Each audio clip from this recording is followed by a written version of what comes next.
Hello and welcome to A View for You, a twice-monthly journal about people and places of interest in the San Francisco Bay Area. My name is Peter Camarda. I'll be your host tonight.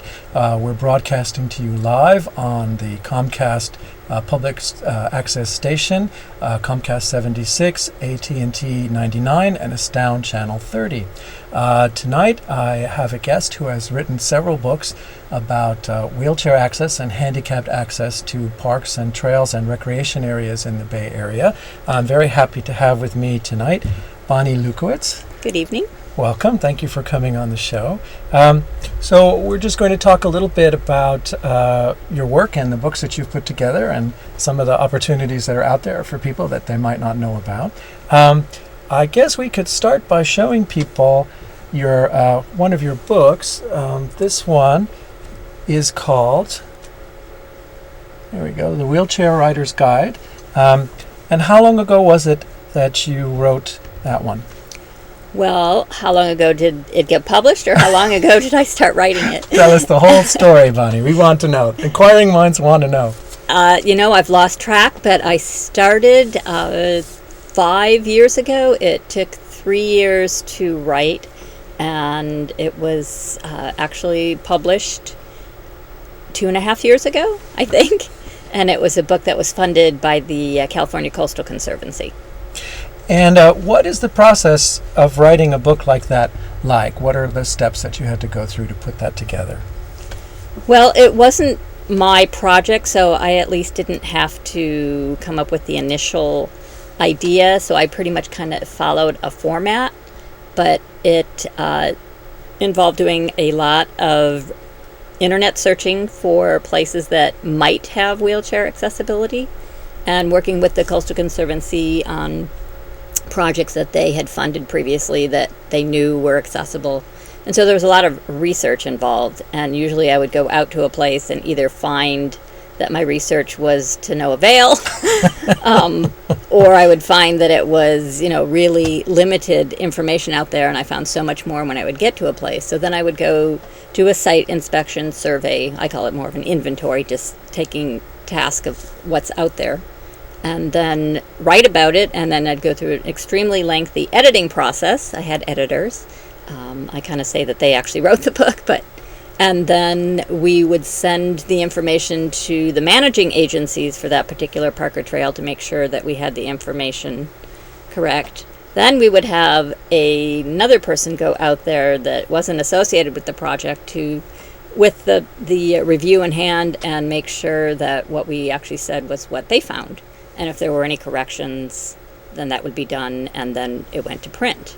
And I have to say that with going to print, and this is the beauty of the internet, is that oftentimes once you go to print, the information is changed. Slightly out of date. Well, I guess the coast, though, is always there. So in that sense, at least what you're describing is still there. Although I guess there are places where the coast is vanishing, too. That's true, and that's part of why the Coastal Conservancy is here. Was it primarily the Coastal Conservancy that was the active force behind the first book, or are there other agencies that are sponsoring this and encouraging this activity? No, it was the Coastal Conservancy. Okay. And it was actually really the idea of one woman, Rasa Gastardis, with Coast and Ocean magazine, who was a publishing arm of the Coastal Conservancy. It was really kind of her brainchild, or she was the brainchild. So who would you say can benefit from these books? Who are they intended for?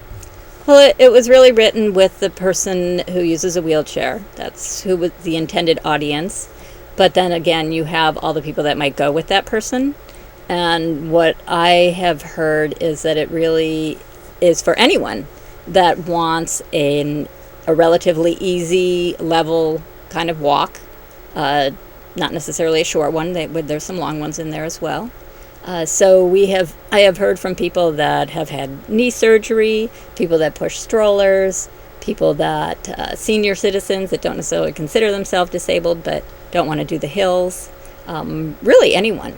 You mentioned something to me at one point about physical therapists, too, using the book for people who have some kind of temporary limitation or not as strong as they once were, and want something that's not too strenuous. Oh yeah, I've heard it's in a lot of physical therapists' offices, and because there's a wheelchair on the front and it says Wheelchair Rider's Guide, often people won't necessarily pick it up and think that it's for them. But I think once people get beyond that, they say, "Oh, this is helpful to me too."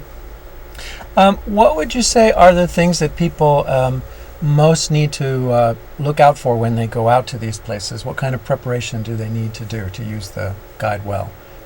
I would just say look at the forecast. Make sure your cell phone is charged. And this depends on if you're going by yourself or if you're going with a group of people. And, part of the thrill, for me anyway, about going someplace is not knowing what I'm going to find. And so I would use it as a guidebook. Look at, there's an accessible bathroom here. Okay, I'll go check it out. Not necessarily having to look at whether it's a flat trail or a hilly trail. But kind of use it as a tool and not necessarily a Bible, that this is what you're going to find and this is how you have to do it. So I would take that approach. And also, what I found in doing the book is that depending on the time of year, I would go to these places and have a totally different experience. Oh, really? Just because of the weather and the temperature and things like that? Right. If it was a cold, blustery day, it wasn't so much fun to go for 5 miles. That's true. That's quite true. And I suppose water, too, makes a difference. If it rains, some of the paths maybe get muddy. Oh, definitely. Yeah, and we would put that caution in the book that this path may be muddy during the wet season. And that's often the case. Now, a lot of the state parks have information already in their guides about what's accessible or not accessible. How does this book add to that or deal with that? Well, actually, up until recently, state parks didn't have any information about accessibility. They were involved in a lawsuit, and as a result of that, they have surveyed all of their parks and have come up with a plan, a long-term plan to make the parks more accessible. And part of that was also to provide better information on their website about accessibility. And their information is pretty limited. It's pretty generic. It's not nearly as specific as the book is. And actually, a lot of the places that, the other project I'm working at, a lot of the places I've looked at are state parks. And so our book will be a supplement to what they have going on, and hopefully they'll put a link at the state park site to the book. So given the amount of information that are in the guides and the variety of people who are using them, do you think people can sort of use it to calculate their level of difficulty or the level of access that's available in each spot? Is it kind of a mix and match sort of thing, or do you have everything coded according to levels? How do you... No, we actually stayed away from giving it any kind of rating. Oftentimes, especially with trails, you'll see easy, moderate, difficult. And really what the book purpose was to present the information, enough information so that people could make an informed decision on their own whether it's a good place to go for them.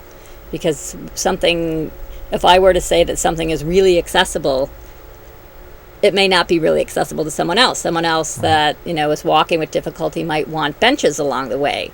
And if there are no benches along the way and I say this is a really accessible place and they get out there and have nowhere to rest, they're not going to have that same experience. Right. So we really just wanted to present the information and not put any kind of grading system on it. What were some of the most interesting places, some of your favorite places that you explored in the course of doing the books?